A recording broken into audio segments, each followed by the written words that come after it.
Imagine you are leading a meeting. You ask a question and nobody answers. What do we usually think?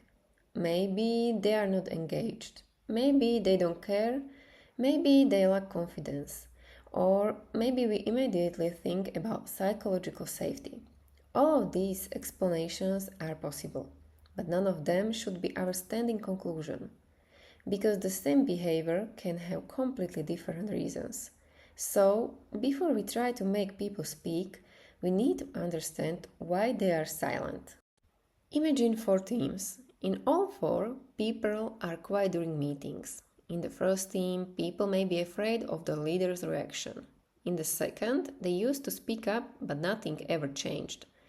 In the third, the important decisions are actually made somewhere else, so people don't feel much ownership. And in the fourth, maybe the meeting simply doesn't give people a meaningful reason to contribute. From the outside, we see exactly the same behavior: silence. But underneath it, we have four very different situations. And of course, they need different responses.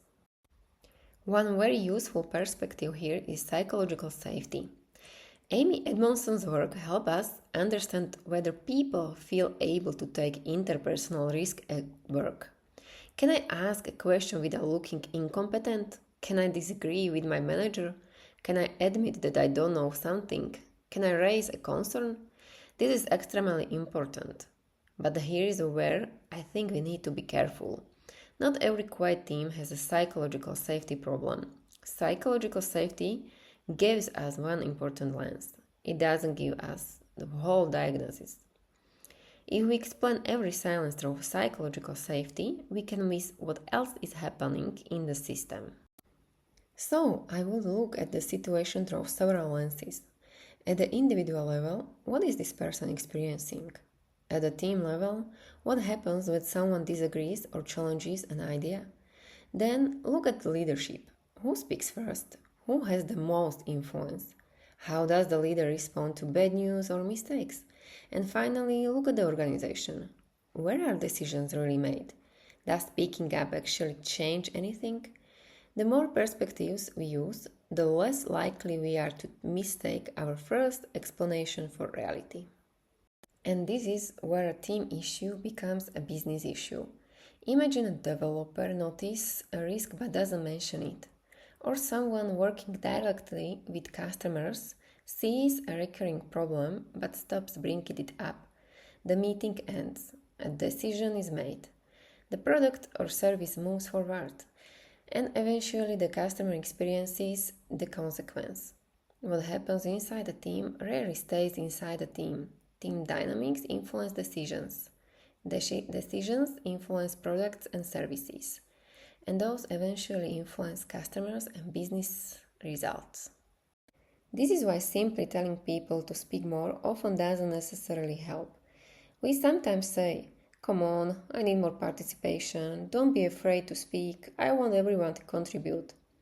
But imagine people have learned that disagreement is punished, or that their feedback disappears, or that decisions have already been made before the meeting starts.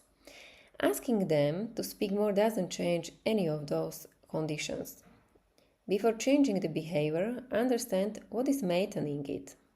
Once we understand the situation better, we can start experimenting. And it doesn't need to be a huge intervention. If hierarchy is influencing the decision, let the leader speak last. If people need more time to think, give everyone a minute to write before the discussion starts. If the same people dominate meetings, rotate the facilitation. Talk to people individually and compare what you hear. And if people believe feedback goes nowhere, show them what happened after they gave it. But don't start with the technique. Start with the reason you think the silence exists and choose the experiment from there. And there is another thing I find important. Know your actual team. Don't manage an imaginary average team. A new employee may stay quiet for a very different reason than someone who has been in the organization for 10 years. An introverted person isn't automatically disengaged. A senior colleague may deliberately stay quiet because they don't want to influence junior colleagues. And people can also have very different experiences with hierarchy, authority, and disagreement. So stay curious about the people in front of you instead of assuming that one explanation fits everyone. If I had to reduce this approach to 4 steps, they would be: observe, ask, test, learn. First, separate what you actually see from your interpretation. Then ask questions and look for patterns. Try a small experiment and watch what changes. Because your first explanation is a hypothesis, not a fact.